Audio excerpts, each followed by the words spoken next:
네, 안녕하세요. 기가체드 팟캐스트의 소니. 그리고 희진입니다. 저희 기가체드 팟캐스트는 크립토 빌더들의 이야기를 한국어로 전달하는 팟캐스트입니다. 기존에 많은 분들이 크립토 가격과 그리고 혹은 투자에 관련된 이야기들을 전달해 주었는데요. 저희는 좀 더 크립토 씬에서 진짜 일하고 계신 분들과 함께 빌더들이 어떤 것들을 조명하고 어떤 문제를 해 나가는지에 대해서 이야기해 보려고 합니다. 네, 그럼 오늘은 어떤 분들 모셨는지 한번 들어볼까요?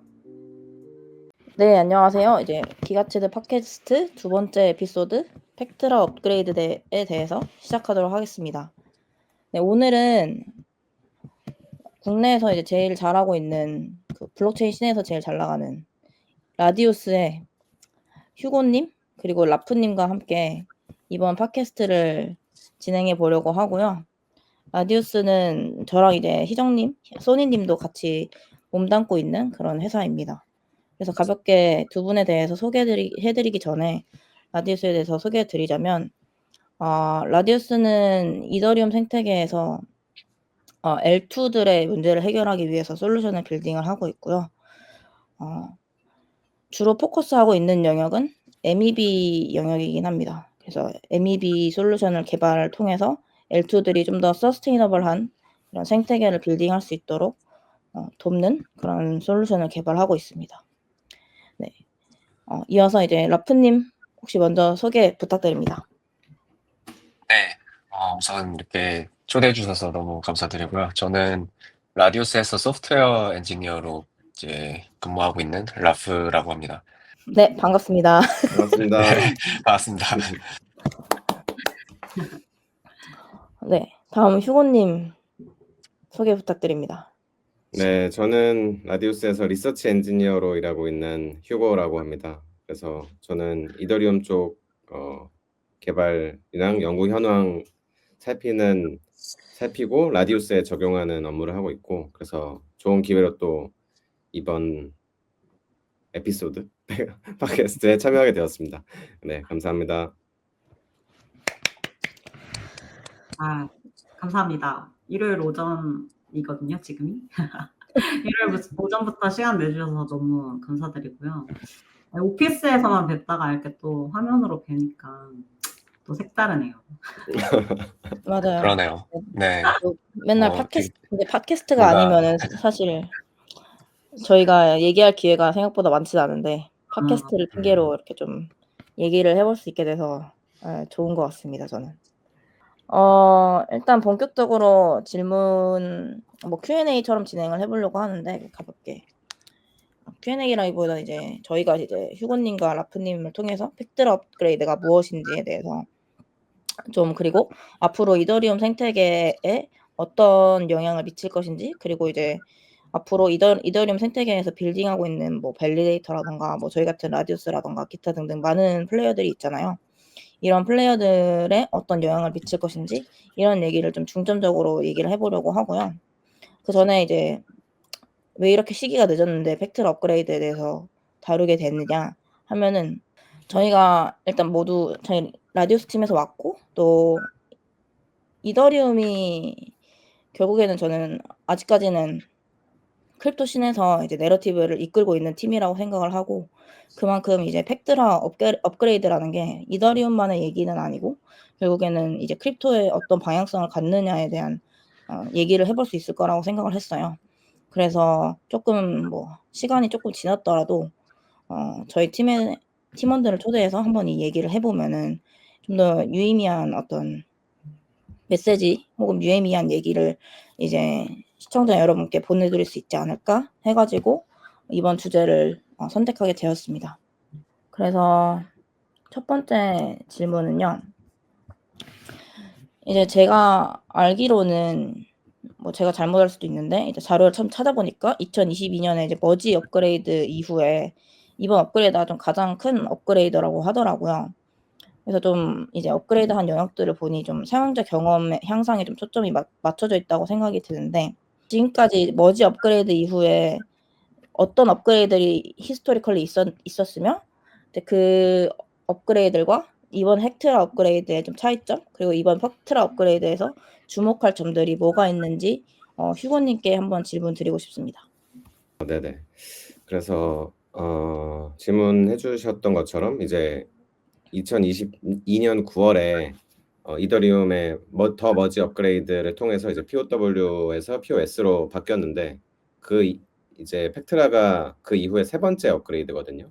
그래서 세 번째 업그레이드고 그 중간에는 이제 상하이 카펠라, 뭐 샤펠라라고도 하던데 샤펠라 업그레이드가 있었고 그 다음에 덴쿤 업그레이드, 그 다음에 이제 팩트라 업그레이드인데 사실상 그 더 머지 업그레이드 이후에 이제 팩트라 업그레이드에서는 EIP가 사실 제일 많이 포함된 업그레이드이기도 하고 개수만으로도 이제 12개고 어떤 크게 카테고리를 나눠도 3개로 나눠서 그 3개에 대한 어떤 방향성을 갖고 이제 업그레이드를 했다라고 볼 수 있을 만큼 좀 많은 이전에 비해 많은 좀 기능들이 된 업그레이드라고 보시면 될 것 같습니다.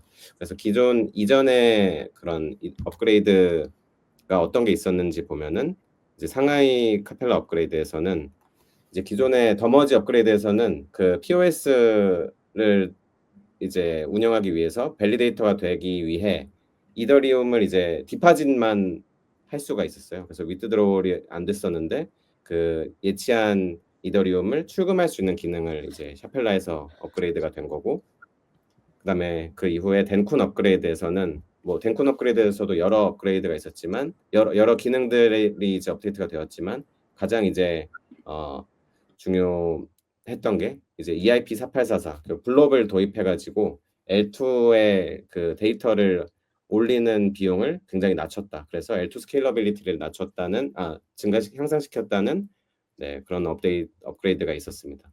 그 이후에 이제 이번 2025년 5월 7일에 시행된 업그레이드가 팩트라고 총 12개의 EIP가 있었고 크게 이제 3가지라고 말씀드렸었는데 첫 번째가 스마트 지갑 기능을 다시 한번 또 개선을 했어요. 그래서 UX를 개선을 시켰고 두 번째로는 스테이킹의 효율성을 개선했어요. 그래서 이제 가장 중요했던 게 이더리움을 원래 32개만 스테이킹을 해서 만약 내가 3,200개가 있거나 320개가 이더리움이 있고 밸리데이터로 참여를 하고 싶었으면 그거를 이제 계속 다 쪼개서 32개로 쪼개서 했어야 되는데 뭐 그런 부분들이나 아니면 뭐 인출이랑 입금 관련해서 그것도 컨센서스 레이어를 탔어야 돼가지고 그걸 조금 더 효율적으로 빠르게 개선한 부분이 이제 스테이킹과 관련된 부분이라고 보시면 될 것 같고 또 확장성이랑 보안과 관련된 향상도 좀 많이 이루어졌어요. 그래서 이렇게 큰 3가지 축으로 업그레이드가 진행이 되었어서 조금 이제 아마 그 팩트라 업그레이드 이후에 점점 어떤 통계 자료가 나오고 있는데 아직은 초기이지만 조금 더 이더리움이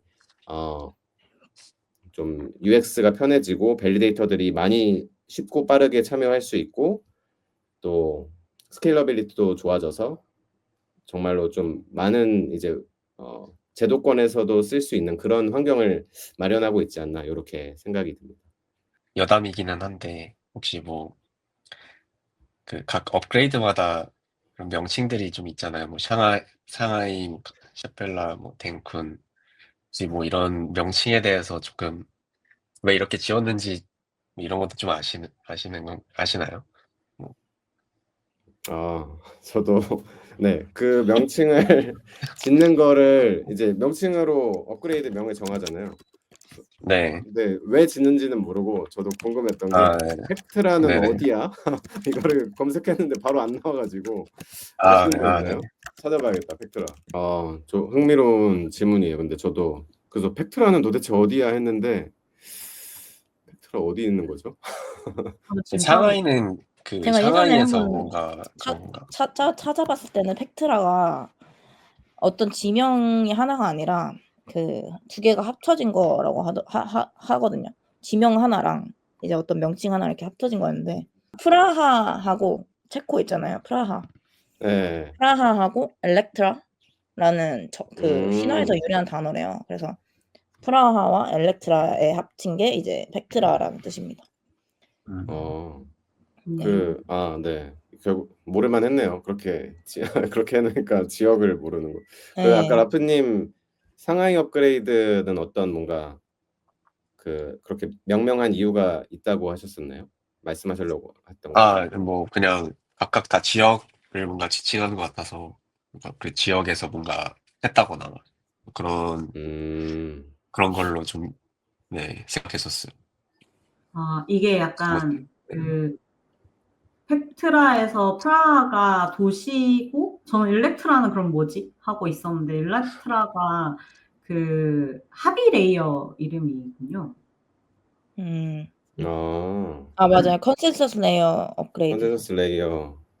그래서 그렇대요. 그러면은 뭔가 각각 지역이랑 그런 주요 업그레이드 이렇게 좀 붙여가지고 이번 거는 펙트라는 그런 것 같아요. 저도 여담이긴 한데 늘 이렇게 이름을 짓는 방식이 저는 항상 이더리움과의 거리감을 조성하는 방식이 아닌가. 뭔가 약간 왜 그러시죠? 친근하지 못하고 뭐라고 해야 되지? 네. 약간 우리나라 사람의 이름 짓는 방식은 아니잖아요. 그래서 한국인의 입장으로는 되게 멀리 있는 세계 같은 그런 느낌이 항상 들었어요. 여담입니다. 외국인들은 친숙하게 다가오지 않을까? 뭔가 아니면은 근데 사실 근데 그냥 뭐든 뭐든 찾아보겠죠. 다들. 모든 이름 짓는 게 제일 어렵습니다. 그쵸. GPT가 알려준 건데 이제 사실 뭐 어떤 기술적 업그레이드를 뭐 도시명이 반영 완벽히 한다기보다는 그냥 어떤 뭐 주요 도시 이름들을 관행들이 계속 있었고 종종 이제 컨퍼런스가 열릴 때는 그 지역 이름이 이제 들어가기도 한다고 하네요. 종종. 그래서 뭐 어떤 뭐 데브콘이나 이런 거 열리면 그때 업그레이드가 있으면 그때 지역을 이제 추가한다든가 뭐 이런 식으로 뭐 이스탄불 업그레이드가 됐다고 GPT가 설명해주고 있어요. 100%는 뭐 실은 그런 느낌으로 이름을 가장 확실한 지어준 것 방법이긴 같습니다. 하네요. 뭔가 주요 업그레이드가 이루어지는 도시 해가지고. 그게 이제 데브콘이 아무래도 이더리움 재단에서 이제 이니셔티브로 이렇게 개발자들이 모이는 그런 모임이잖아요. 컨퍼런스. 이제 그거 이제 개체 도시 이름을 항상 따는 것 같은데 데브콘 4가 열린 곳이 프라하였대요. 그건 맞네요. 뭔가 거기서 뭔가 제안이 된 건가요? 뭔가 거기에서 이야기가 나왔는 게 아닐까요? 그럼 관련된 의미 있는데요, EIP들이. 그러면? 그럼 작년도 아니고 훨씬 더 전이었나 보네요. 작년엔 태국에서 했었잖아요. 세븐이었잖아요. 데브콘 세븐이었으니까. 완전 예전. 네. 이런 게 뭔가 그러게요. 근데 그 EIP들 이번에 업데이트된 거 보니까 뭐 2-3년 전에 처음에 그 제안되고 논의됐던 그 시점이 있어가지고 아마 말씀하신 대로 EIP를 주요 논의했었던 그 데브콘의 위치가 들어갈 것 같기도 하고.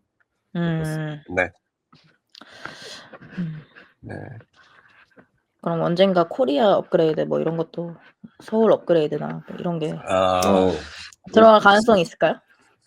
서울에서 한번 데브콘 열어줘야 되는데. 일단 데브콘부터 여시죠.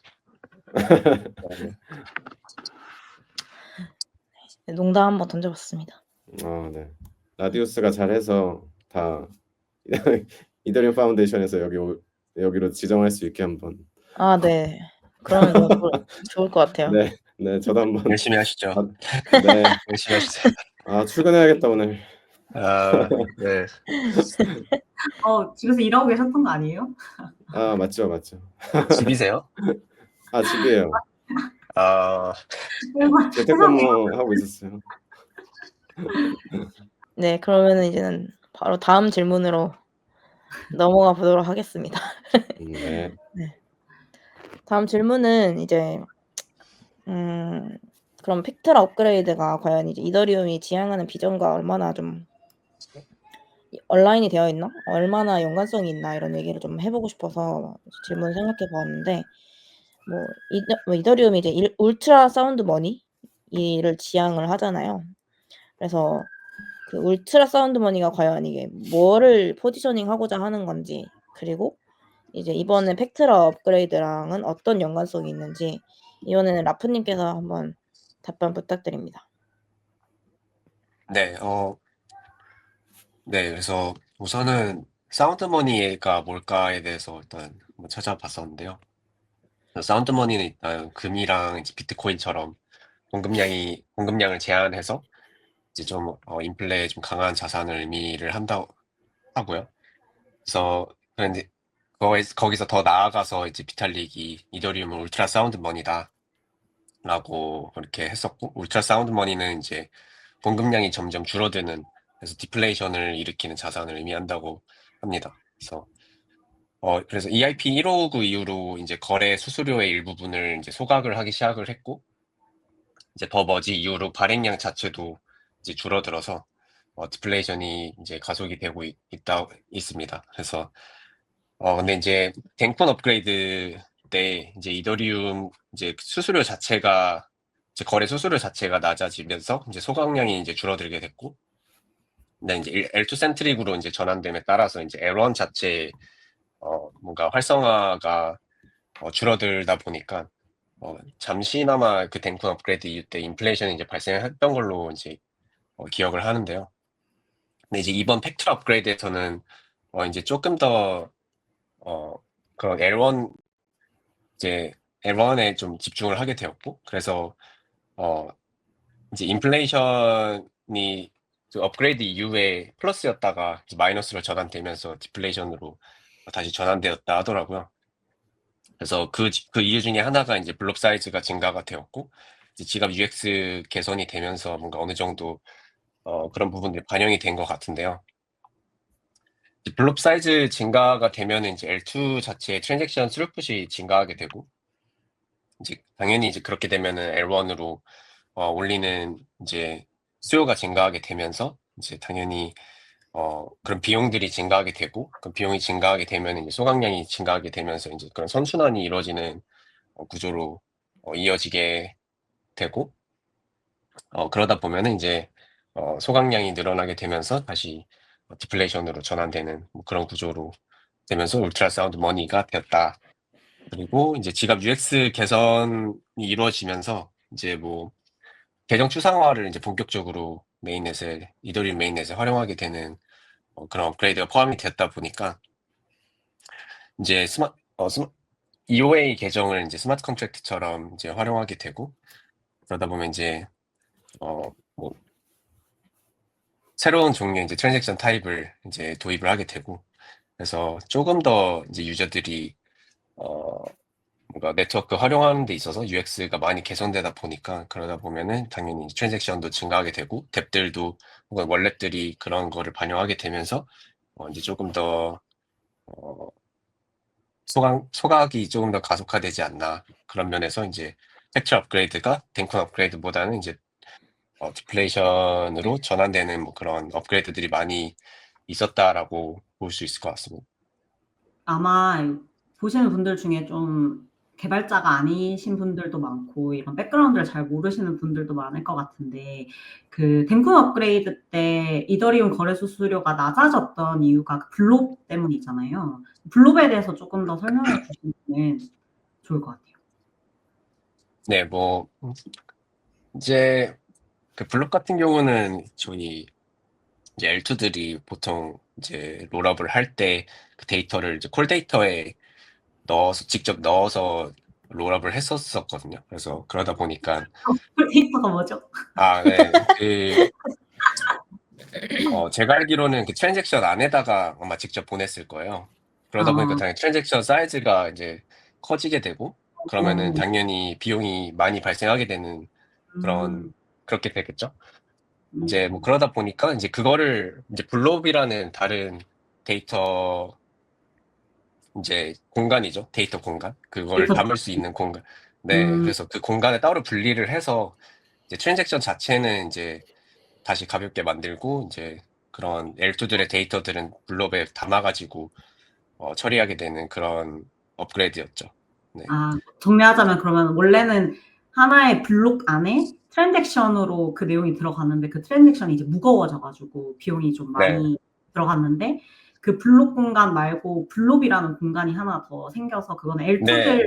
데이터 게시에만 쓰였다는 말씀이신 거죠? 네, 맞아요. 그리고 그 블록 같은 경우 원래는 L1에 이제 직접 그렇게 올리게 되면은 영구적으로 저장이 되잖아요. 그 네네. 이더리움 네트워크에. 그게 굉장히 이제 비싸죠. 그래서 음, 이제 블록으로 따로 저장 공간을 이제 노드들이, 그러니까 밸리데이터들이 있죠. 이더리움 밸리데이터들이 이제 그거를 저장하게 되고, 그거는 이제 영구 저장이 아니고 이제 챌린지 기간보다는 조금 더 긴 기간 동안 저장을 해가지고 그 챌린지 기간 안에 이제 챌린지를 걸 수가 있으니까 L2들이 그 챌린지 할 때는 그 저장 공간에 저장되어 있는 블록을 가져와서 이제 뭐 밸리데이팅을 하고 뭐 그런 부분들이 있었죠. 근데 그 이후에는 이제 사라지게 되고 뭐 그러다 그럼 보니까 네. 챌린지 기간보다 좀 더 길면 한 열흘에서 2주 정도라고 보면 돼요. 오티미즘은 일주일이에요. 그래서 아마 제가 알기로는 뭐 L2들이 그 이상은 안 넘어가는 걸로 알고 있는데 뭐 그래서 일주일보다 조금 더 긴 기간 동안 아마 저장은 하고 있을 거예요. 그 이후부터는 이제 없어지고 그러다 보니까 이제 당연히 이제 거래 수수료가 많이 낮아지고 근데 이제 그게 소각량에는 그렇게 좋진 않은 업그레이드이긴 했었죠. 왜냐면은 그 트랜잭션이 비용이 높아져야 소각량이 증가하는 건데 네. 결국엔 그래서 디플레이션이 소각이랑 많이 관련이 있는 거잖아요. 그러면은 네, 그게 이제 당연히 소각이 많이 돼야 디플레이션으로 전환이 되니까. 그 소각은 어떨 때 발생하는 거예요? 그러면 이더리움에서? 그게 이제 트랜잭션 수수료 일부분이 소각이 되거든요. 그러다 보니까 당연히 수수료가 높아지면은 그 일부분도 커지기 때문에 이제 디플레이션으로 더 전환이 되는 그런 건 있죠. 이게 가스피 트랜잭션 날리면 제가 알기로는 트랜잭션 날리면은 이제 기본 수수료라는 게 있고 그다음에 이제 그러니까 조금 더 그걸 빠르게 만들기 위해서 그 밸리데이터들한테 팁으로 주는 그런 우선 수수료라고 하는 게 있는데 그 기본 수수료가 소각이 되는 걸로. 그 기본 수수료는 항상 일정한 건 아니고 이전 블록의 그 가스 리밋에 따라서 올라갔다 내려갔다 이렇게 하는 걸로 알고 있어요. 그게 아마 EIP 159에 더 디테일하게 나와 있을 텐데. 네. 이번 그 팩토리 업그레이드에서도 그 업데이트된 기능 중 하나가 콜데이터 비용을 올리겠다라고 해서 그게 이제 적용이 된 걸로 알고 있거든요. 그래서 저는 그게 L2들이 더 강제로 이제 무조건 블럽에더만 아주 잘 데이터를 올리게 하는 그런 의도였나를 생각했었는데 그 아까 라프님 얘기해 주신 것처럼 뭔가 L1 센트릭으로 좀 그 방향성을 가져가려고 하면서 소각을 많이 시키려고 하는 의도도 좀 있다는 생각이 들었어요. 방금 얘기하신 거 듣고. 그래서 콜데이터를 기본 비용을 올려버리면 조금 더 이제 기존보다 수수료가 조금 더 비싸지니까 이제 그것도 전반적으로 올려주면서 소각량도 많이 시키고 뭐 롤업도 이제 블록을 더 뭐 효과적으로 사용하게 하는 강제하는 그런 그러니까 업그레이드 있잖아요. 콜데이터로 여전히 좀 쓰는 경우들이 있었나 보네요. 그거를 그냥 블록으로 이제 아예 가라 약간 이런 느낌인 거죠. 네네네. 저도 뭐 자세하게 그런 경우가 있는지 모르겠는데 조금 더 완전히 이제 강제를 그러니까 비용적으로 사실 롤업이 그런 동기부여가 전혀 없어지니까 완전히 블록으로만 이제 해야 되고. 근데 여기서 뭐 제가 알기로는 팩토리 업그레이드에서는 이제 당연히 그냥 블록 사이즈가 한 2배 정도 늘어난 걸로 알고 있거든요. 2배, 3배 정도? 그래서 거기에 이제 더 많은 데이터를 이제 L2들이 담을 수 있게 되고 당연히 이제 처리할 수 있는 양이 많아지겠죠. 그렇게 되면 롤업 한번 할 때 처리할 수 있는 양이. 네, 그렇게 해서 네, 그러면 이제 뭐 L2에 또 수요가 몰리게 되면 이제 롤업 많이 하게 되고 뭐 그렇게 되면은 L1 입장에서도 더 좋아지고 그런 선순환 구조로 이루어지는. 네. 블롭에 저장된 데이터로 발생한 트랜잭션만 지금 소각이 가능한 거인 거죠. 콜데이터가 아니라. 맞나요? 아닌가요? 어, 블럽의 실- 저장이랑 콜데이터랑은 어떤 관계가 있는 거예요? 얘기해 주시죠, 소- 개발자님.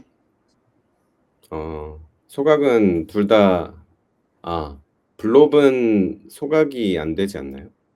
아, 블롭의 데이터 산정은? 블록 위의 데이터가 아까 전에 그 특정 기간 이후로 없어진다고 하셨잖아요. 네. 그렇죠. 그거 여쭤보신 것 같은데 콜데이터로 뭔가 사실 콜데이터 개념을 정확하게 몰라가지고 그런 게 있는 것 같아요. 일단 아니 저는 이제 소각량이랑 어떤 명확한 관계가 있는지가 다시 궁금해가지고 결국에는 콜데이터에 저장하는 케이스가 만약에 있었는데 이제 그거를 블럽으로 뭔가 계속 유도하려고 경제적인 인센티브를 구조를 맞춘 거면 블럽에 저장했을 때 뭔가 소각량이 더 늘어난다거나 뭐 그런 게 있나 해가지고 그건 아닌 것 같아요. 그거보다 음, 그러니까 콜데이터로 오히려 넣으면 가스비를 많이 그렇죠. 뭐냐, 네. 네. 블록으로 음, 그렇게 유도를 해서 그래서 처리를 가스비, 예, 맞아요. 그래서 블로베로 내면 사실 실제로 지불해야 되는 가스비가 줄어든 거고, 그걸 할인해 주려고 사실 블롭을 만든 거거든요. L2들이 너네 스케일러블하게 잘 많이 올려라 데이터. 너무 음. 비싸니까 콜, L2가. 네, 콜 데이터는 그냥 이제 트랜잭션 이제 데이터라고 보시면 돼요. 그냥 근데 거기에 데이터를 직접적으로 꽂아 넣으면은 트랜잭션 사이즈가 너무 커져버리고 이제 그러다 보면은 수수료를 많이 내야 되고 뭐 그런 이유를 이제 블롭으로 뺀 거고 블롭은 이제 사실 뭐 데이터 어베일러빌리티랑 좀 관련이 많아가지고 근데 그러니까 그러면 이제 울트라 사운드 버니랑 계속 희진님이 궁금해하시는 게 결국 이게 그 소각량을 더 높이는데 어떤 관계가 있느냐 뭐 이런 것 때문에 그러니까 그 관점은 제가 봤을 때는 이제 블록 사이즈가 증가를 하게 되면은 L2들이 처리할 수 있는 이제 한 번에 처리할 수 있는 양이 많아지잖아요. 그러다 보면 이제 스루풋이 증가하게 되고 이제 롤업을 많이 이제 할 수 있게 됐다. 그러니까 롤업에서 처리할 수 있는 양이 많아지다 보니까 당연히 이제 L2 수요가 증가하게 되고 그 수요가 증가하게 되면은 어쨌든 비용은 내거든요. 롤업할 때. 그러니까 그게 블록으로 빠지든 뭐 어쨌든 비용은 내야 되잖아요. 롤업 할 때 비용을. 근데 이제 그 수요가 늘어나게 되면 이제 그게 많아지게 되고 당연히 이제 비용을 많이 내게 되면은 이제 L1 입장에서 좋은 면이 있죠. 네. 그럼 그러니까 뭐 결국에는 약간 이런 운영 비용을 낮춰줄 테니까 너네는 사용자 모집에만 좀 신경을 써라. 네. 이런 뭐 관점이 아닌가. 네.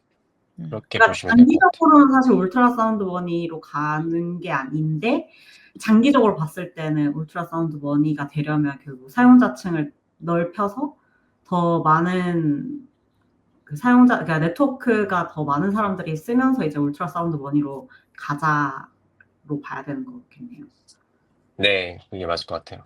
뭐 이제 당연히 덴쿤 업그레이드 이후로 원래 콜데이터에서 처리하는 부분을 블록으로 빠지면서 이제 수수료가 너무 낮아져 버리니까 이제 그 부정적인 면이 있었는데 울트라 사운드 머니에서는 근데 이제 뭐 그 처리량을 2배 늘려줬다, 뭐 3배 늘려줬다. 그래서 이제 뭐 조금 더 수요를 증가시키게 해주는 요인을 업그레이드에 넣어줬다. 뭐 그렇게 보시면 될 것 같아요. 네. 네. 그러면 이어서 저희가 블롭에 대한 얘기를 계속 했으니까 이어서 또 블롭에 대한 질문을 제가 한 개 더 준비한 게 있어서 그거부터 먼저 얘기를 하면 좋을 것 같은데 네. 이제 이번에 업그레이드 통해서 블롭이 이제 2배로 늘어났잖아요. 그래서 이제 L2 입장에서 어쨌든 단기적으로 뭐 사용자 증가랑 떠나서 어쨌든 운영 비용이 절감되는 건 사실인 것 같은데 이게 과연 이제 L2 생태계 활성화로 이어질 수 있을 것이라고 생각하시는지 궁금합니다. 이거는 희정님한테 한번 얘기 들어보면 좋을 것 같아요. 희정님께서 커뮤니티와 또 이제 비즈니스 사이드에서 계속 근무를 하고 있기 때문에. 네. 아까 이제 설명을 좀 드렸지만 블록은 쉽게 말하면 좀 L2들이 데이터를 싸게 이제 메인넷에 저장할 수 있는 그런 임시 저장 공간인데요. 이제 이 팩트럴 업그레이드 때 이제 요 공간이 이제 2배로 늘었다라고 쉽게 말하면 2배로 늘었다고 생각을 하시면 될 것 같고 예전에는 이제 한 블록에 평균 3개 정도의 그 블록 이 담길 수 있었는데 이제는 평균 6개까지 담기고 그다음에 최대로는 9개까지 이렇게 담길 수 있는 그런 업그레이드가 된 건데요. 이 경우에 이제 L2 입장에서는 운영비가 진짜 확 줄었어요. 지금 실제로 그 데이터를 보면은 그 평균적으로 이제 이 나중에 이제 저도 정확한 계산을 어떻게 하는지는 잘 모르겠지만 이 계속해서 블록이 당기는 게 뭐 6개 이상으로 계속 유지가 되면은 뭔가 그 가격이 계속 좀 기하급수적으로 늘어나는데 그게 아니면은 또 기하급수적으로 내려가는 그런 계산을 하는 걸로 알고 있어요. 그래서 현재는 사실 3개에서 6개, 평균 6개로 올렸지만 평균적으로 보면은 막 4개? 그러니까 이 정도만 담기고 있는 걸로 확인이 돼가지고 운영비로 보면은 그 비용, 그러니까 L2 입장에서 비용이 거의 0, 그냥 공짜 수준으로 내려가 있는 수준이라고 보시면 되세요. 이렇게 수수료가 좀 줄다 보니까 이더리움 메인 체인 입장에서는 뭐 수수료 수익은 당연히 줄어들었고 그리고 뭐 실제로 업그레이드 이후에 하루 평균 소각되는 이더 양이 한 70% 정도 감소를 했다고 합니다. 그래서 아까 이야기 계속 나왔던 그런 울트라 사운드 머니가 굉장히 약해졌다는 이야기가 나오는 게 이런 부분 때문인 거고요. 근데 그럼에도 불구하고 그럼 이더리움은 왜 이런 결정을 했느냐라고 보면은 좀 사용자 경험, 아까 계속 얘기 나오던 거지만 사용자 경험이랑 네트워크 확장성이 좀 더 중요하다고 판단을 한 것 같아요. 그래서 뭐 이더리움 메인넷에서 모든 걸 처리하던 구조에서 뭐 아시다시피 L2들이 실사용과 트랜잭션 맞고 메인넷은 좀 그걸 정산, 보증하고 이렇게 데이터를 저장하면서 그 보안을 맡아주는 약간 그런 구조로 지금 L2 센트릭으로 좀 진화를 해오고 있었잖아요. 그래서 이런 구조에서는 좀 L2들이 성장을 하지 않으면 이더리움 전체 확장이 불가능하다 보니까 단기적인 수익보다는 좀 장기적인 네트워크 효과와 확장을 선택했다. 이렇게 보면 될 것 같습니다. 근데 좀 솔직히 그래서 제가 좀 궁금했어요. 그러면 블록 비용 줄어서 L2 수수료 다 싸진 거 맞나? 팩트라 업그레이드 이후로 진짜 싸졌는지를 좀 확인을 해봤는데 실제로는 수수료를 거의 내리지 않았다라고 보시면 될 것 같아요. 그래서 어떻게 보면은 메인넷은 손해만 보고 L2 배만 불린 거 아니냐 뭐 이렇게 볼 수도 있을 것 같은데 꼭 나쁘게만 볼 건 아닌 게 이 비용이 줄었잖아요. L2 입장에서는. 그러면 L2들이 그 여유를 줄어든 여유를 어디에다가 그러니까 그 비용이 준 만큼 내가 쓸 수 있는 여유 돈이 생겼다는 건데 그걸 어디에 쓰느냐도 중요하잖아요. 그걸 가지고 더 좋은 서비스 만들거나 뭐 장기적인 운영 전략에 쓰면 결국엔 사용자도 그 혜택을 돌려받을 수 있게 되니까 이제 그런 측면에서는 뭐 또 L2들이 더 사용자들을 불러 모으기 위한데 쓸 수 있게끔 함으로써 L2 생태계를 더 건강하게 만들 수 있는 밑거름이 좀 되지 않았나 그런 생각을 해봅니다. 갑자기 그 얘기 들으니까 생각나는 게 이제 정부에서 이제 기업들 장려하려고 이제 세금을 내릴 때가 있잖아요.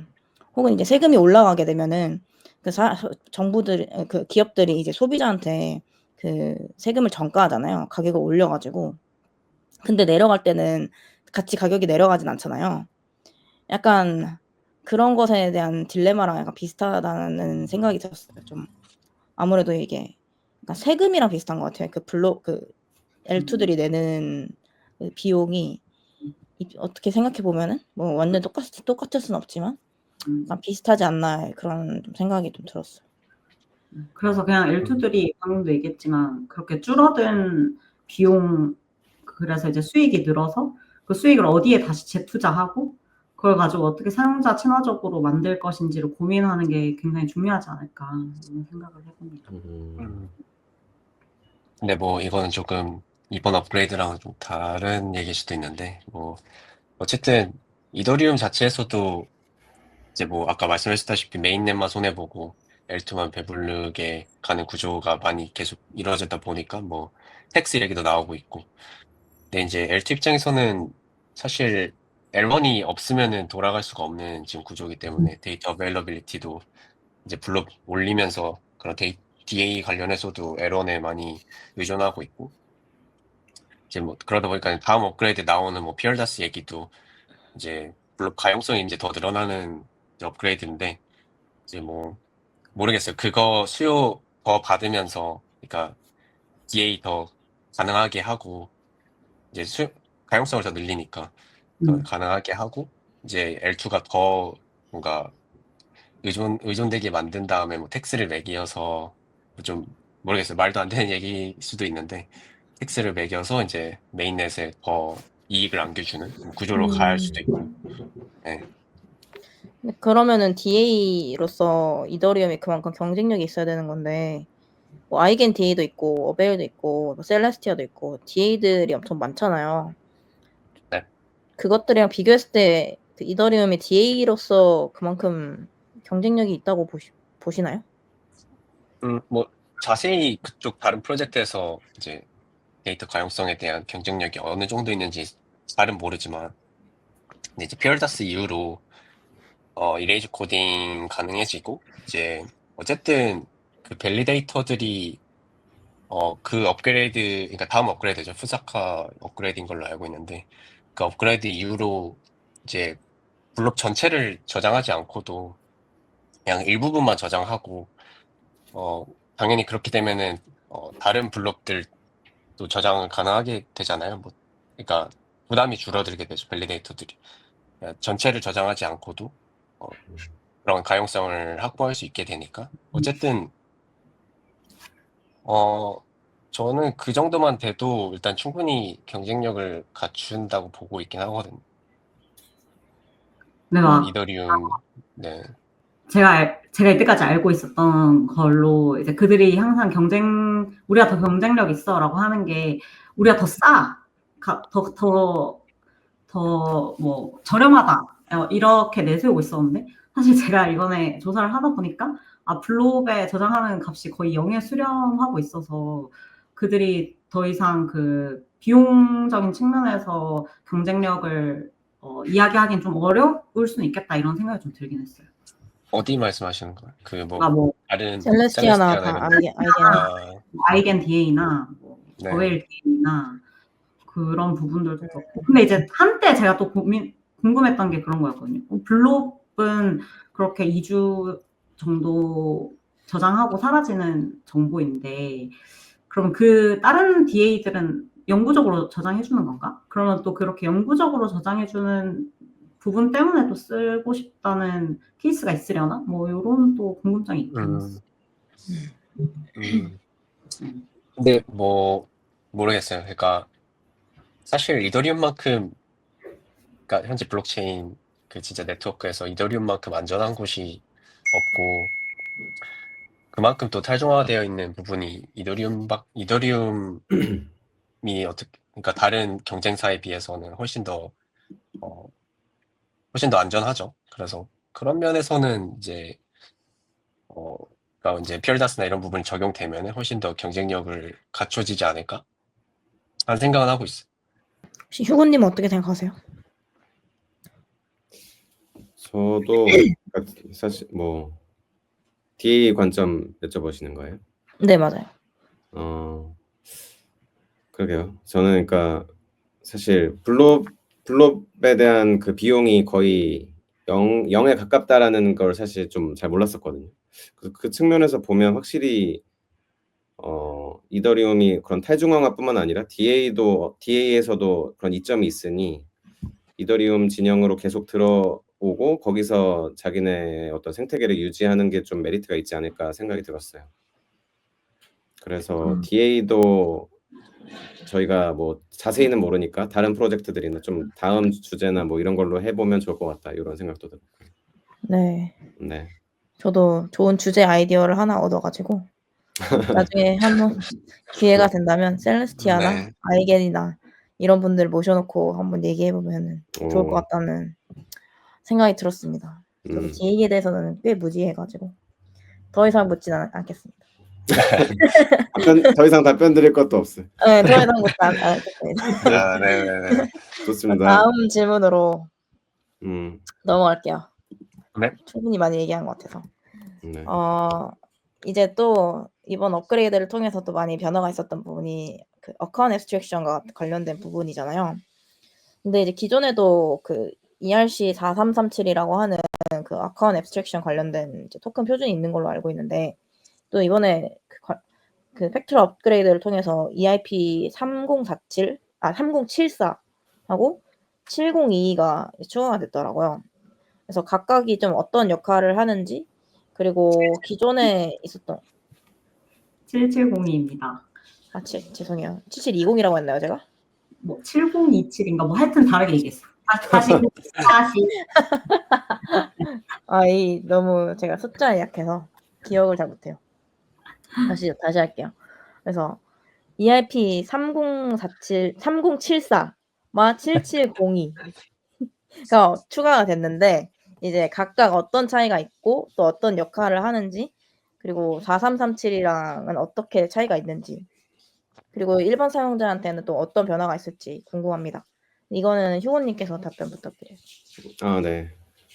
일단 말씀드리기 전에 사실 이 숫자가 굉장히 말하기 어려운 것 같아요. 4337, 3074, 7702. 근데 네, 사실 말씀드릴 수단이 요거밖에 없어서 좀 헷갈릴 수 있어서 틀릴 수 있다는 점 일단 양해 부탁드리고, 그래서 그러니까 이번 팩트라 업그레이드에서 이제 스마트 월렛 기능이 이제 고도화가 됐는데, 개선이 됐는데, 거기서 3074는 사실 작년에 이제 팩트라 업그레이드에 뭐 진행이 그 포함을 시킬까 말까 고민 의사결정을 하다가 그 과정에서 이제 된 이제 프로포절이고요. 그래서 3074는 드롭이 됐고 7702만 이제 채택이 되어서 이번 팩트라 업그레이드에 포함이 된 걸로 보시면 되겠습니다. 그래서 기존에 뭐 지금 4337도 그렇고 3074, 7702 모두 UX와 관련된 스마트 월렛 기능과 관련된 이제 그런 프로포절들이었고 기능들이었고, 그래서 좀 간단하게 먼저 말씀드리면 이제 4337이 이제 예전 한 2, 3년 전인가요? 그때 이제 포함이 되었었던 거고, 그 이후에 3074가 이제 제한되었지만 철회가 되고, 7702는 이 4337이 갖고 있는 호환성 문제가 있었어요. 4337에 그런 호환성 문제가 있어서 그거를 개선하기 위해서 이번에 이제 포함이 된 거라고 보시면 되겠습니다.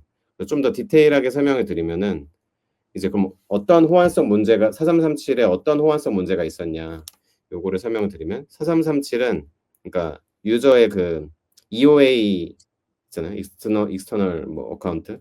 그 EOA가 직접 서명을 하고 트랜잭션을 보낼 수는 있으나 자체적으로 그 EOA가 코드를 실행할 수는 없으니, 그거를 이제 EOA가 컨택트 어드레스를 통해서 그 스마트 월렛 기능을 수행하게 만드는 그 프레임워크거든요. 4337이. 그래서 컨택트 어드레스가 이제 EOA에서 도출이 되고, 그 컨택트 어드레스로부터 저희가 흔히 말하는 그 UX 관련된 기능들, 예를 들어서 뭐 가스비 대납이라든지, 아니면 가스비를 ERC20로 제출한다거나, 아니면 뭐 트랜잭션 한 번에 여러 개를 이제 번들링해서 제출하는 기능, 요거가 이제 그 컨택트 어드레스로부터 가능해진 게 ERC 4337이고요. 그런데 이게 이제 문제점은 그 컨택트 어드레스로부터만 그 스마트 지갑 기능을, 이런 UX를 개선할 수 있기 때문에 기존에 사용하는 EOA들이 이 기능을 바로 사용할 수는 없었어요. 그래서 그런 호환이 안 되는 문제가 있었고, 왜냐면 그래서 여기까지는 이해를 하셨나요? 전달이 잘 됐을지. 그 이제 개발자가 아니신 분들을 위해서 좀 첨언을 네. 드리자면, EOA와 CA의 차이를 아셔야 되는데, 이 EOA라고 하면 그냥 진짜 가장 직관적으로 우리가 쓰고 있는 지갑들, 뭐 케플러라 먼저 나오네. 메타마스크라든지, 그냥 뭐 대표적인 팬텀, 뭐 솔라나 팬텀 지갑이라든지, 뭐 코스모스 쪽엔 케플러가 대표적인 지갑들이죠. 그러니까 우리가 쓰고 있는 이 지갑들이 EOA였다라고 생각하시면 되실 것 같고, 이 CA는 우리가 맨날 이야기하는 크립토를 좀 어느 정도 좀 접해보신 분들은 컨트랙트 주소 뭐야? 이거 컨트랙트 뭐야? 라고 하는 거랑 같은 건데, 예를 들어가지고 뭐 NFT를 발행한다라고 했을 때 저희가 이제 커넥트 월렛을 해가지고 그게 EOA를 이제 연결을 하는 건 거죠. 저희의 EOA를. EOA를 연결을 해가지고 그 NFT를 민팅을 하는 과정을 얼마를 돈을 넣으면 너가 얼마를 넣으면 이거를 이제 이 NFT를 너가 소유할 수 있게끔 사갈 수 있게끔 해줄게라고 하는 게 그 CA에는 마치 자판기의 그 내용이 이제 그 프로그래밍 되어 있는 것처럼 이제 CA는 코드로 그런 것들이 프로그래밍 되어 있다라고 생각하시면 될 것 같아요. 그래서 EOA는 막 그런 CA가 하는 것처럼 막 뭐 어떤 조건이 충족이 되면은 너에게 이걸 준다거나 뭐 보내준다거나 하는 이런 복잡한 것들이 불가능했고 그냥 단순하게 내 자산을 소유하고 아니면은 이 자산을 옮기거나 어딘가에 쓰는데 이제 사인을 하는 용도로 쓰인 그런 지갑 같은 거다라고 생각을 해주시면 될 것 같아요. 근데 그러면은 CA가 된 지갑은 뭐냐라고 했을 때는 그 CA로 만들어진 지갑은 원래는 이 EOA가 써보신 분들은 얼마나 불편한지 아시겠지만 뭐 프라이빗 키가 한번 노출이 되고 나면은 그냥 다 털리는 거고 이거 뭐 또 아니면은 이거를 뭐 특정 시간에 이 돈을 여기로 보내줘 이런 것들이 사실 이 EOA에선 불가능했는데 CA로 지갑을 만들게 되면은 그런 어떤 조건들을 넣는다거나 우리가 원하는 기능들을 추가한 상태의 그 지갑 기능을 가진 그런 것들이라고 봐주시면 될 것 같아요. 그래서 이제 근데 여기서 말씀해 주신 게 그 4337의 경우에는 EOA를 저희가 다들 쓰고 있잖아요. 다들 그 메타마스크 쓰고 있는데 갑자기 또 AA 지갑을 하나 뭐 만들어서 그걸 또다시 쓰라고 하니까 사실은 나는 계속 이 메타마스크를 써왔고 뭐 랩이나 이런 지갑들을 써왔는데 이걸 또 따로 지갑을 2개를 만들어서 써야 하는 그런 불편함들이 있어서 좀 많이 안 쓰거나 그런 좀 어려움들이 있었다. 요 백그라운드를 알아주시면 좋을 것 같아요. 네. 네. 너무 좋습니다. 그래서 네, 그런 정확한 그 문제점 때문에 이제 제안됐던 것들이 3074랑 770인데 뭐 자세하게 다루진 않겠지만 3074는 이제 여러 이슈들이 있어서 뭐 보안 이슈도 있고 4337이랑 호환이 잘 되지 않는 그런 이슈 때문에 제안이 되었다가 이제 철회가 되었던 거고 그래서 EOA가 그러면은 그런 스마트 월렛 기능을 할 수 있게 해주자라는 게 EIP 770에서 이제 제안이 된 사항입니다. 그래서 간단하게 설명드리면 요거는 그 저희 뭐 메타마스크를 갖고 있을 때 뭐 퍼블릭 프라이빗 키 페어를 갖고 있을 때 트랜잭션을 보내면서 임시로 딱 한 번만 특정 컨트랙트 어드레스에 이제 권한을 위임하면서 이제 EOA를 활용해서도 스마트 지갑 기능들을 사용할 수 있게 만드는 그런 기능이라고 보시면 될 것 같습니다. 그래서 트랜잭션 타입도 추가가 돼서 그거를 이제 명시하면은 이제 EOA가 그 스마트 월렛 지갑 기능을 수행할 수 있게 만드는 거고 동시에 이게 아까 호환성 설명을 드렸었는데 EIP 770을 통해서 이제 그 EIP 770에 옵셔널한 그 선택 필드가 선택하는 옵션이 있어요. 그래서 그거를 이용을 하면 기존의 ERC 4337이랑도 4337의 기능 그 스마트 월렛 기능도 쓰게 할 수 있어서 동시에 이제 EOA로도 쓸 수 있고 컨택트 어드레스로도 그 스마트 월렛 지갑 기능을 수행할 수 있어서 되게 확장성 있는 UX 개선이 된 이제 기능이라고 볼 수 있을 것 같습니다. 혹시 이거 실제로 한번 이렇게 해서 써보신 적 있어요? 전 좀 약간 UX적으로 어떨지가 좀 궁금한 게 그런데 메타마스크만 있으면 되는 건가? 약간 또 아니면 뭐 어떻게 되는 거지? 약간 그게 좀 궁금해요. 저도 그게 궁금한 게 뭐 메타마스크에서 내가 뭐 이더리움 말고 뭐 USDC를 갖고 있는데 그냥 USDC로 바로 수수료 대납하고 이렇게 트랜잭션을 보낼 수도 있는 그런 케이스 그렇게 되는 건 맞죠? 네, 맞아요. 네. 근데 이게 아마 월렛이나 월렛에서 아마 지원을 해줘야 될 거고 왜냐면 트랜잭션 타입이 새롭게 추가가 된 거거든요. 네, 그래서 아마 그 부분을 월렛이나 뭐 앱에서 아마 개발을 더 그 익스텐드를 해줘야 아마 사용할 수 있을 거예요. 그러면 뭐 자세히 정확하진 않지만 이제 업그레이드가 되고 나서 메타마스크나 다른 이제 월렛들이 아직 이 트랜잭션 타입을 지원을 안 할 수도 있는 거라 지금 저희가 써볼 수는 없지 않나 뭐 이런 생각도 있긴 합니다. 네. 나중에 이런 뭐 메타마스크나 이런 데서도 이제 공지가 나오겠네요. 뭐 요거 적용돼가지고 이제 쓸 수 있다. 그렇죠. 만약 지금 그렇겠죠? 개발 네. 중이라면, 네네, 지금 개발 중이라면 그렇게 하고 있을 것 같네요. 네. 뭐 아니면 예를 들면은 저희가 어떤 탭을 만들었는데 유저들은 뭐 어떤 토큰이 없어도 트랜잭션 날릴 수 있다. 대신 뭐 저희가 내준다. 뭐 이런 식으로. 그럼 이제 탭 입장에서는 이제 그 트랜잭션 새롭게 정의를 하고 공사인 걸로 알고 있어요. 트랜잭션 타입이. 그래서 그 트랜잭션 타입 새로 정의하고 뭐 그 탭 그 대납할 주소 지정해서 유저들은 그냥 뭐 그런 토큰 같은 거 없이 트랜잭션 할 수 있고 그렇게 할 수도 있겠네. 그 부분이 진짜 획기적이긴 하겠다. 왜냐면 항상 제가 예전에 교육할 때 가장 고통스러운 게 그거였거든요. 약간 토큰 있어야 돼. 네, 가스피가 있어야 되는데 그래서 그냥 스포셋하고 뭐 이런. 네. 진짜 익스체인지 셋업부터 시작해서 또 EOA 지갑으로 보내고 근데 그것도 막 이더리움으로 보내면은 너무 비싸니까 막 또 뭐 바이낸스 같은 이런 뭐 복잡했죠. 하고 막 너무 복잡하고 그러다 보니까 사실 이미 그 단계에서 지쳐서 나가 떨어지는 분들도 진짜 많았던 것 같아요. 네, 맞아요. 뭐가 이렇게 많아 뭐 그거부터 해가지고. 이런 게 진짜 좀 그런 UX 측면에서 획기적인 혁신을 좀 가져오지 않을까 그런 기대는 있네요. 네. 그리고 또 UX 측면에서 또 하니까 생각이 났는데 이제 사실 어카운트 앱스트랙션이 저는 가장 궁극적으로 적용돼야 되는 부분이 어쨌든 이더리움 위에 많은 L2들이 있고 뭐 L3, L4 막 이렇게까지 얘기 나왔던 걸로 알고 있는데 유저 입장에서는 그러면은 각 네트워크마다 계정 또 다시 만들고 막 이래야 되나 뭐 이런 그런 고민들이 있잖아요.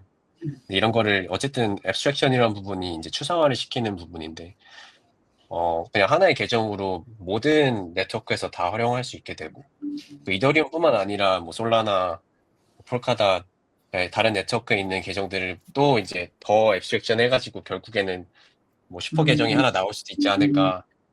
그렇게 돼야 이제 조금 더 블록체인이 훨씬 더 그러니까 일반 유저들 입장에서는 더 접근성 있게 되는 부분이지 않을까. 실제로도 그런 앱스트랙션 관련해가지고 다른 네트워크들끼리 막 얘기 많이 하고 있는 걸로 알고 있긴 해요. 뭐 코스모스랑 폴카다 뭐 이미 진행하고 있고 솔라나랑 뭐 그런 부분도 있겠죠. 네. 근데 진짜 그게 이제 실현화되면은 그런 느낌일 것 같아요. 막 저희 이때까지 막 하던 알아야 했던 지식부터 시작해서 사실 개발자 아닌데 약간 개발적인 부분에 대한 지식이라고 해야 되나? 사실 EOA 막 CA 이런 것도 다 지식이잖아요. 그런 지식들. 그런 거 알아야만 막 할 수 있는데 그게 이런 느낌이에요. 막 옛날에 윈도우 98 때인가? 그때 막 다 명령어처럼 써야 된다고. 네. 지금 이제 마우스로 하고 되게 직관적으로 UX 유저 입장에서 되게 편하게 바뀌었는데 그때는 막 일일이 다 명령어 쳐가면서 이렇게 컴퓨터를 써야 했던 거 이제 그런 시대가 저물고 네. 그런 모먼트가 필요한 거죠. 그러니까 애플에서 나왔던 그런 GUI 그 마우스로 막 뭐 클릭하고 이런 모먼트가 블록체인에서 필요하다. 그게 이제 어카운트 앱스트랙션에 대한 연구일 가능성이 크다. 일 것 같습니다. 네. 결국에는 그냥 그냥 사용하는 거죠. 이런 지식 없이도 그냥 되는 마법처럼 그냥 되는 거죠. 근데 보안 문제는 여전히 계속 이 부분에 있어서 나오고 있는 얘기인 거죠? 네, 뭐 실제로 있다고 하더라고요. 이거 관련해가지고 보안적인 부분 이슈가 있는 것 같긴 했었어요. 네, 아니 어제 밤에 텔레그램에서 정보 본 것 같거든요. 7702 때문에 뭐 저도 자금 그거 본 털렸다. 것 같아요. 네. 맞아요. 그래서 마침 또 털려주나. 770 뉴스 많이 본 EIP인데 어떤 보안 문제가 있는지 좀 쉽게 가볍게 설명해 주실 수 있으세요? 이게 그러니까 기존에 제가 아까 철회됐다고 했었던 3074 같은 경우도 이거는 이제 일부 기능에 대한 권한을 어떤 컨트랙트 어드레스에 위임을 했었는데 이거는 조금 더 반영구적이었거든요. 좀 더 지속성이 있는 그 위임이라서 거기서 이제 보안적 이슈가 많이 발생한다. 그래서 철회됐던 것도 큰 이유 중에 하나였어요. 근데 이제 EIP 770은 그 반영구적으로 해주진 않지만 딱 그 트랜잭션을 실행하는 그 트랜잭션에서만 특정 컨트랙터 어드레스의 권한을 위임하는 건데 아마 해커가 그런 그 순간의 트랜잭션의 그 권한을 뭔가 이용을 해가지고 사용자의 어떤 자산을 탈취한 게 아닐까 이렇게 생각이 들어요. 그래서 아무래도 권한 위임이다 보니까 결국은 그 위임함으로써 보안 그 이슈는 이제 노출이 될 수 있는 거잖아요. 보안. 네. 그래서 발생한 이슈로 보시면 될 것 같습니다. 그게 그 윈터뮤트 글이었나요? 저도 윈터뮤트 관련 본 것 같아가지고 맞는 것 같아요. 근데 7702 시큐리티 리스크. 아, 정말 크립토는 돌이킬 수 없어서 이게 뭔가 내가 키를 보관하는 것도 너무 힘든 일이고 안전하게 보관하는 것도. 그렇다고 또 위임을 하면은 또 이거대로 또 해커들이 또 나타나가지고 털어가 버리고. 그렇죠. 네. 그러니까 이렇게 크립토는 맞으면서 커가는 것 같아요. 이렇게 털리고 나서 이거 안 되겠다 이걸로. 그래서 또 업그레이드하고. 저는 여기서 좀 궁금한 게 있는 게 그 수수료를 만약에 뭐 USDC나 이런 걸로 대납한다고 했잖아요. 그러면 그게 오롯이 이더리움의 약간 프로토콜 수익이 되는 건가요? 아니면은 어떻게 수익 구조가 어떤 식으로 되는지가 궁금하거든요. 왜냐면 약간 네, 아니 이제 예를 들어서 원래는 이더리움이 이제 가스비를 무조건 이드로만 낼 수 있으니까 어쨌거나 그걸로 발생하는 트랜잭션 수수료가 수익이 되거나 혹은 이제 소각이 되거나 그랬던 건데 뭐 내가 뭐 이더리움을 굳이 가스비로 쓸 이유가 점점 사라진다고 생각이 들긴 하거든요. 저는 USDC를 더 많이 갖고 있기 때문에. 그래서 USDC로 만약에 수수료를 내게 되면은 그 과연 이더리움의 이 소각량이라던가 이런 것에 영향을 미치지 않을까 이런 생각이 들어가지고. 이거는 약간 이더리움 얘기는 아니긴 한데 이거는 사실 저는 그 부분은 이더리움 자체는 어떻게 하는지 잘 모르기도 하고 근데 이제 폴카닷 같은 경우는 스왑을 하거든요. 그러니까 USDT랑 닷을 스왑을 해서 낸다든지 뭐 이런 식으로 진행을 하고 있어서 뭐 비슷하게 할 수도 있지 않을까? 라는 생각도 있어. 근데 그게 제가 생각엔 뒷단에서 이런 식으로 방금 라프님이 설명해 주신 폴카닷에서 하는 것처럼 저 UX 그러니까 유저단에서 봤을 때는 내가 USDC나 DT를 내지만 네, 맞아요. 한에서는 이더를 뭐 스왑을 해가지고 하고 아니면 미리 보유하고 있던 이더로 내든 해가지고 네, 그런 측면에서 말씀드린 거긴 해서. 네, 이더는 뭘 내는지는 상관이 없는 거고. 뒤에서 이제 뭐 그렇긴 하겠네요. 어차피 유저 입장에서만 편리하면 되는 거니까. 맞아요. 그 ERC 4337에서 그 번들러라는 엔티티가 있는데 걔네가 이제 유저가 제출한 그 유저 오퍼레이션이라고 트랜잭션이랑 조금 더 추상화된 형태의 그 트랜잭션인데 그거를 이제 번들러가 받아서 처리를 해주거든요.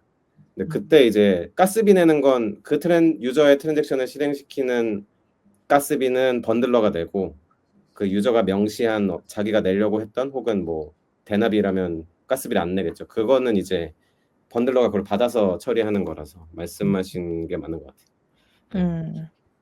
번들러가 이더리움 낸다 가스비로. 네. 뒤에서는 이더로 낸다, 뭐 네이티브 토큰으로 낸다 이게 맞을 것 같아요. 알겠습니다. 아직 두 개나 남았네요 질문. 네, 질문 2개나 남았는데 3개 아니에요? 네, 2개 남았어요. 아까 5번 먼저. 5번 했어요? 오케이. 네, 제가 좀 순서를 바꿨어요. 얘기 흐름에 따라서. 네. 그래서 다음으로는 이제 스테이킹 량 관련해서 얘기를 해보려고 하거든요. 이제 원래 이제 이더리움 그 스테이킹 최대 수량이 이제 32 이더였잖아요. 근데 이제 이번 업그레이드를 통해서 최대 2048 이드로 이제 대폭 향상이 되었는데 이게 또 어떤 이더리움 생태계에 어떤 영향을 미치게 될지, 또 과연 이것이 좀 이더리움 가격이 반등하는 계기가 될지, 이런 것들에 대해서 한번 얘기해 보면 좋을 것 같아요. 이거는 세 분 중에 아무나 한 분이 좀 자신 있는 분이 먼저 얘기해 주시면. 아, 네. 라프님 해주시죠, 라프님. 저요? 뭐, 네. 어쨌든 이제 32개에서 2048개로 제한이 풀렸고, 이제 아까 처음에 말씀 주셨다시피 이제 여러 개로 돌릴 필요 없이 이제 한 곳에 그 자본을 집중을 해서 돌릴 수 있게 되었잖아요. 뭐 그러다 보니까 당연히 이제 기관들이 나 그럼 노드 여러 개 돌려야 되는데 그냥 뭐 한 개든 두 개든 이렇게 그 노드 돌리는 개수 자체가 줄었다 보니까 이제 관리 측면에서 이제 더 편해진 부분도 있고, 당연히 이제 그 수요가 증가하게 되면은 이제 기관들이 들어오게 되는 뭐 그런 기반이 마련되었다라고 볼 수 있을 것 같고, 뭐 당연히 그러다 보면은 이제 이더리움 자체에 대한 뭐 수요가 증가하게 되고, 뭐 그러다 보면은 이제 가격적인 측면에서도 긍정적으로 바뀌지 않을까 하는 측면이 있습니다. 뭐 그리고 이제 뭐 최근이긴 한데 이제 뭐 이거는 사실 질문이랑은 좀 관련이 없을 것 같긴 한데, 이제 뭐 SEC에서도 이제 스테이킹 관련해서 뭐 증권성이 없다라고 판단을 내렸던 걸로 알고 있거든요. 네. 근데 뭐 아직 리퀄 스테이킹이나 뭐 리스테이킹 관련해서는 여전히 증권성에 대한 판별이 안 난 걸로 알고 있는데, 스테이킹 관련해서는 이제 증권성이 없다라고 나온 걸로 알고 있고, 그러다 보면 이제 기관들이 이제 더 명확해졌으니까 규제 같은 게 뭐 밸리데이터로서 뭐 참여를 하거나 뭐 그런 수요들이 증가를 하게 되겠죠. 근데 이렇게 막 기관들이 들어온다는 게 의미하는 게 사실 뭐 아무래도 좀 신뢰도가 높아지는 거겠죠. 그리고 이제 제도권으로 네. 들어갔다. 그러니까 비트코인이 지금 계속 이렇게 오르는 이유가 제도권에서 인정해주고 제도권의 맞아요. 돈이 이제 수요로 이어지면서 이렇게 올라간 건데, 맞아요. 이더리움도 네.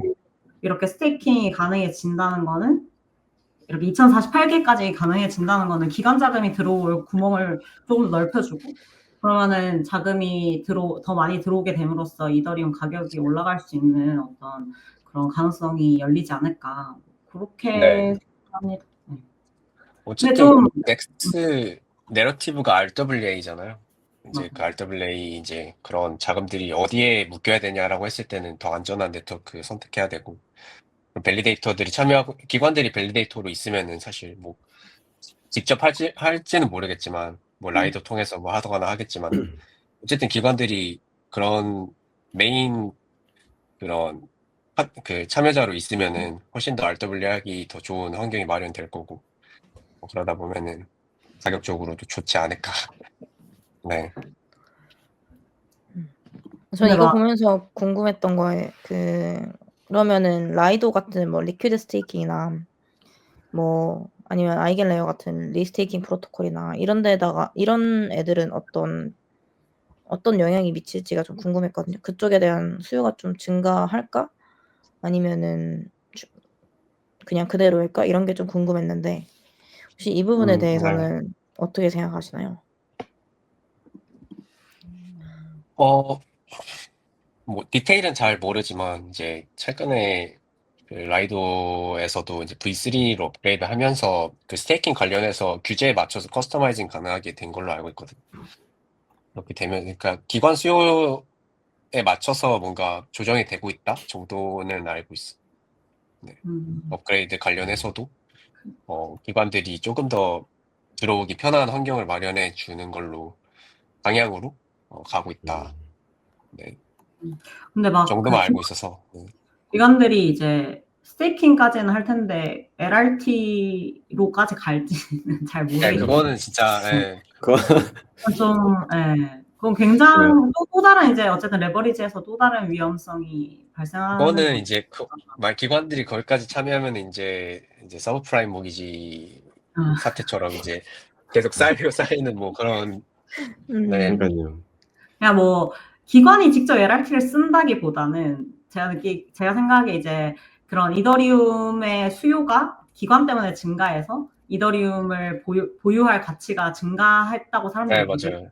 그러면은 네. 사람들이 이제 그러니까 리테일 인베스터들은 아무래도 조금 더 자유롭게 레버리지를 하는 성향이 있다 보니까 그거 가지고 이제 맞아요. LRT 수요도 그런 의미에서 늘어나지 않을까 그렇게 생각을 하고 있어요. 네. 그리고 최근에 봤던 거 그 이더리움에서도 약간 비트코인의 마이크로 스트래티지 같은 그런 기업이 생겨났다고 들었거든요. 진짜 그 약간 트레이디파이로 유상증자하고 막 그걸로 이더 사고 막 이런 기업이 하나 생겨났다라고 들었어요. 어. 네. 저도 봤어요 그거. 무슨 게이밍이었거든요. 아무튼 그 회사가 지금 자금 모은 게 한 1조 정도 되는 것 같더라고요. 그거 이더리움 산다고. 와. 아무튼 그래가지고 이더 사야 되나요? 그런 기업들이 생겨났는데 이더 사야 하나요? 지금 제 이더 물려 있어요. 저도 물려 있어요. 저도 물려 있어요. 이더를 산 사람은 다 물려 있다. 다 이더로 갖고 있었는데. 전 USDC 보유를 선호합니다. 네. 그게 맞죠. 근데 좀 그 운영효율은 올라가는데 사실 좀 제가 궁금했던 부분이 그 탈중앙화가 약해지는 게 아닌가? 약간 2048 이더로 이제 변경되면은 그만큼 밸리데이팅 수가 이제 줄어드는 거니까. 근데 그런 부분이 이 생태계에 어떤 영향을 미치진 않을까? 요런 고민도 좀 들기는 하는데 어떻게 생각하시나요?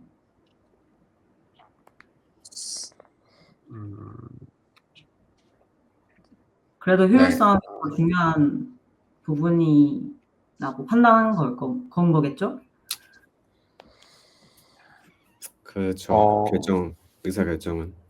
근데 어차피 뭐 사실 그런 것 같아요. 약간 이미 라이도 같이 이미 되게 큰 자본을 가지고 단순히 이제 밸리데이터 수만 늘어나가지고 그럼 구조적으로 보면은 그 자금들이 차지하고 있는 퍼센티지는 거의 그만큼 큰 거잖아요. 그래서 그런 네. 영향력은 클 거고. 네. 좀 생각을 해보면은 뭐 그런 이미 소수 지분 집중은 좀 이미 일어나고 있는 현상이라고 봐서 2048개로 올려도 상관없겠다. 뭐 이러나 저러나 네. 그런 것도 있다. 어쨌든 뭐 32개를 여러 개 돌리나 2048개를 한 번에 돌리나 그런 네트워크 파워는 같을 거고. 근데 이제 달라지는 점은 낱개로 있던 게 이제 한 곳으로 모이니까 그런 이제 네트워크 효율화 효율성 부분에 있어서 더 증가하게 되고 이제 당연히 여러 개에서 막 컨센서스 일어나는 것보다 그런 더 집중돼서 소수로 있는 게 훨씬 더 효율적이잖아요. 네트워크 측면에서는. 그러다 보니까 네. 훨씬 더 좋아지지 않았나? 어쨌든 이거는 이더리움 파운데이션에서 어쨌든 그 균형점 찾기 위해서 또 다른 정책들이나 이런 것들을 고민하지 않을까. 네, 뭔가 백그라운드긴 하겠지만은 뭐 개인적으로 그런 정책 결정권자들이랑 많은 얘기를 하고 있지 않을까. 그래서 뭐 라이더도 그렇고 이더리움 파운데이션 측면에서도 그렇고 다음 업그레이드를 어떤 식으로 해야 될까 뭐 이런 부분에 있어서 그런 뭐 그런 결정권자들이랑 많은 얘기를 하고 있지 않을까요? 네. 그러길 바라봅니다. 홀더로서. 네. 그런 거 있을 것 같아요. 그리고 사실 32개라는 숫자가 뭐 처음에 이더리움에 나왔을 때는 누구나 할 수 있는 그러니까 누구나 밸리데이터로 참여할 수 있는 정도의 숫자였을지는 몰라도 사실 지금은 32개도 누구나 참여할 수 있는 밸리데이터 그로서의 그 숫자는 아니긴 하잖아요. 그래서 네, 맞아요. 네. 이미 32개라는 그 임계점이 네, 임계점이 이제 좀 그 초반에 그 지향했던 점과는 좀 달라진 것 같다고 생각이 들거든요. 아무래도 가격이 계속 상승하면서. 그래서 어떻게 보면은 좀 더 이제 이 기관 자금을 이제 받아서 더 효율적으로 굴리는 방향이 어차피 장기적으로 더 낫다고 판단하지 않았을까 싶기도 해요. 그냥 제 개인적인 생각인데.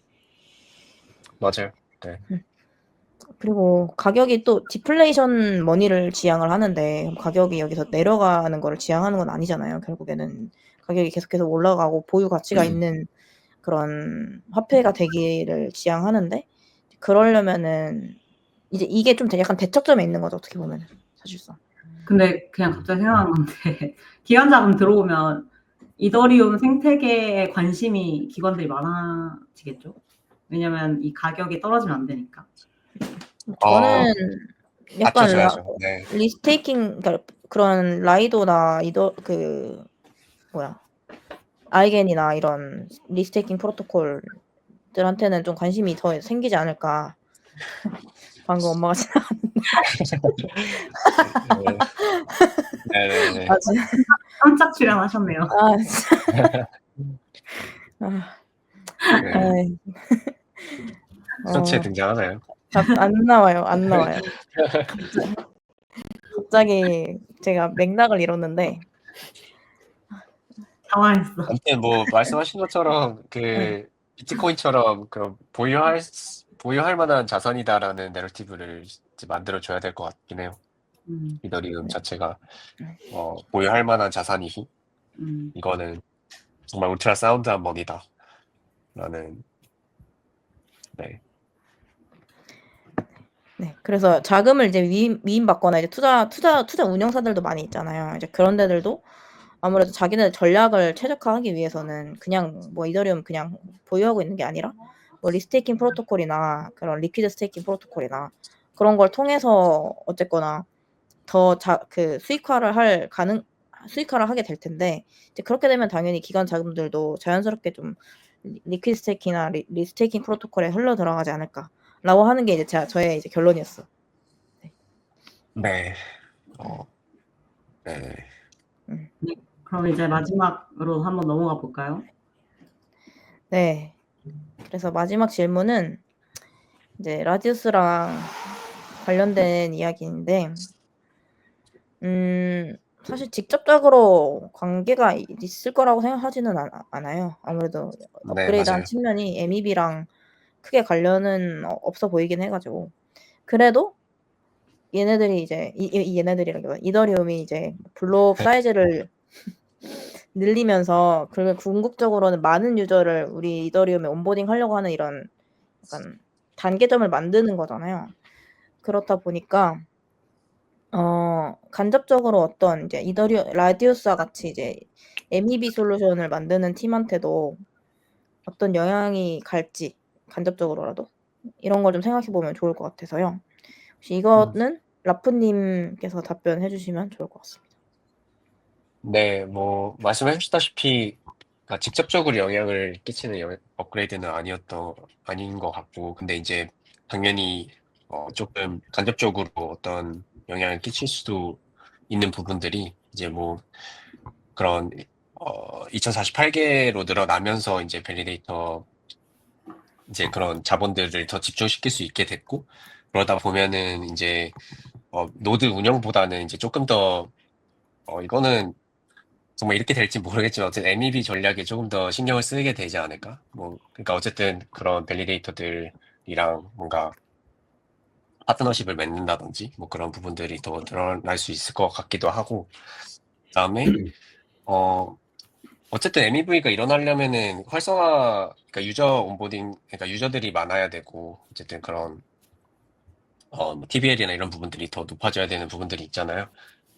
그렇게 되려면 뭐 이제 블록 사이즈 증가도 그렇고, 뭐 계정 추상화 부분도 그렇고, 유저들이 어쨌든 많아지면 많아질수록 MEV를 할 수 있는 환경이 더 만들어지는 건 사실이기 때문에 뭐 어느 정도 MEV를 할 수 있는 기회들이 더 늘어나지 않을까? 뭐 하는 그런 부분도 있을 것 같긴 합니다. 그래서 사실 뭐 라디우스가 잘 되려면 L2들이 많아지고 그 그렇죠. 네. L2들 그냥 단순히 많아지는 게 아니라 그 위에 이제 트랜잭션들이 되게 많아져서 그런 뭐 좋은 MEB라고 말하는 백러닝 아비트라지 기회가 이제 많아지면은 저희한테도 기회가 더 많아지는 게 아닐까. 그리고 이거는 조금 뭐 네, 그 가능할지 모르겠는데 아까 그 어카운트 앱스트랙션 가능해서 이제 EOA도 뭐 스마트 컨트랙트처럼 사용할 수 있게 되고 뭐 그런 것도 있잖아요. 뭐 그렇게 되면서 이제 조금 더 전략들이 좀 더 다양한 전략들이 나올 수도 있을 것 같다. 뭐 그런 얘기도 있긴 하더라고요.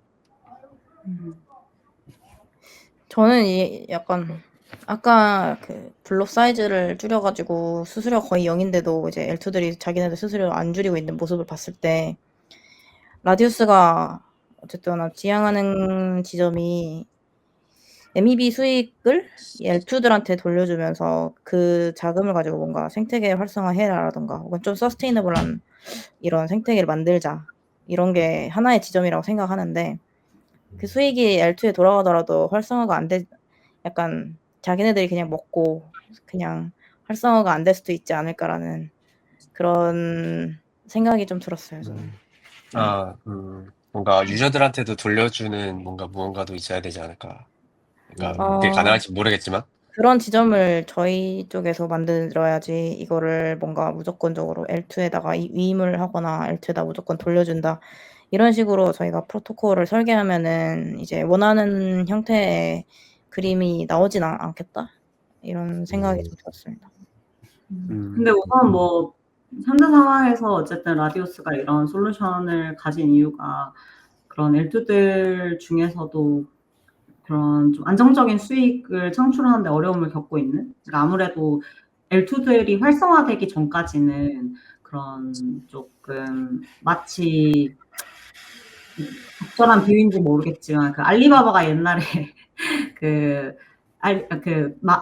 마윈이 알리바바 성공시키기 전까지 막 온갖 잡다한 뭔가 그 직업을 뛰면서 어쨌든 생존하는데 먼저 이제 집중을 했다고 하잖아요. 그런 것처럼 저는 L2들이 어쨌든 자기들이 실현하고자 하는 그런 체인들을 지켜냈고 생존하기 위해서는 그런 저희가 제공하는 그런 솔루션 통해 가지고 좀 추가적인 수익을 가지고 계속 운영을 해나가는 그런 걸로 시작을 하는 게 맞지 않을까. 그리고 나서 이제 어느 정도 L2 체인들이 충분히 수익이 나고 그 다음에는 이제 뭐 유저들한테도 돌려주는 이런 것들까지도 생각해 볼 수 있지 않을까. 마지막으로 이번 그 에피소드에 참여하면서 좀 느낀 점 소감 한마디씩 하고 마무리를 하면은 좋을 것 같습니다. 먼저 휴고님 먼저 가볍게 마지막 인사 부탁드릴게요. 네네. 저 가볍게 사실 제안 초청을 해주셔서 가볍게 승낙을 하고 근데 생각보다 이제 그래도 공부할 것들이 많아서 되게 팩토리 업그레이드 공부 많이 했어요. 그래서 너무 좋았고 또 그냥 공부한 내용 플러스 지금 저희 1시간 20분 동안 한 얘기들이 되게 관점도 조금씩 다 다르고 정보들도 또 많이 얻고 해서 저도 많이 얻고 또 공유할 수 있었던 그런 자리였던 것 같습니다. 그래서 다음에 또 기회 되면 불러주시면 열심히 해보겠습니다. 감사합니다. 알겠습니다. 네, 라프님. 네, 저는 이제 주로 폴카닷 쪽 리서치 많이 하고 그러다 이제 라디우스 와서 이더리움 리서치 이제 또 같이 진행을 하고 있는데 뭐 이런 업그레이드는 뭐 지속적으로 그러니까 주요 업그레이드마다 팔로우업은 계속 하고 있었고 근데 이제 이렇게 제 생각이나 이렇게 같이 이렇게 의논할 수 있는 자리에 있어서 너무 좋았고 뭔가 회사에서도 그냥 이렇게 가볍게 얘기할 수 있는 부분들 그런 시간들 또 있으면 좋을 것 같고 뭐 다음 이제 업그레이드는 이더리움 많이 예정되어 있으니까 또 초대해 주시면은 아니, 라프님이 네. 열어주세요. 저기 이야기하는 시간 가져보자. 그게 뭔가 열어야겠다 여는 것보다는 이제 그냥 자연스럽게 얘기를 나누면 좋을 것 같긴 해요. 좀 어쨌든 라운지도 있고 뭐 그러니까 네. 근데 확실히 이렇게 좀 팟캐스트 형식으로 어쨌든 저희가 팟캐스트 녹화하는 게 목표였다 보니까 공부를 안 할 수 없잖아요. 네네. 그러니까 공부를 다 어느 정도 해보고 이야기를 할 수 있다는 게 진짜 좋은 것 같아요. 맞아요. 퀄리티 있는 대화를 할 수 있어서 많이 배울 수 있었습니다. 그래서 뭐 팟캐스트 안 하더라도 그 라프가 저번에 저희 슬랙방에 올려준 것처럼 프로토콜 버그 그게 진짜로 네네. 뭐, 그것도 되게 그거는 업그레이드가 아닌 지금 활발하게 논의되고 있는 기술들이잖아요. 그래서 네, 맞아요. 그걸로 어느 논의하면은 하나에 뭐 집중되어 있지 않은 예, 진짜 그거 블록체인 논의하면 전반적인 뭐 기술. 예, 진짜 좋을 것 같다 요 생각 들긴 하네요. 네, 라프님은 다음에 이제 폴카돈 얘기하면서 같이 또 초대할 이미 예정을 네. 예전에 한번 잡아놨거든요. 그때 폴카돈 그거는 뭐, 전문가라고 하셔가지고 네. 이틀 그래서 정도 주셔도 얘기할 수 있습니다. 아, 제가 잘 몰라요. 아, 그럼 오늘 진짜 너무 두 분 다 너무 감사드리고 저희 내일 또 뵙지만 오늘도 뵈서 네, 주말 그러면 남은 주말도 잘 보내시고 네, 내일 그러면은 뵙시다. 지금까지 이제 팩트라 업그레이드에 대해서 얘기해 보았는데요. 긴 시간 동안 저희와 함께 해주신 청취자 여러분 감사합니다. 감사합니다. 감사합니다.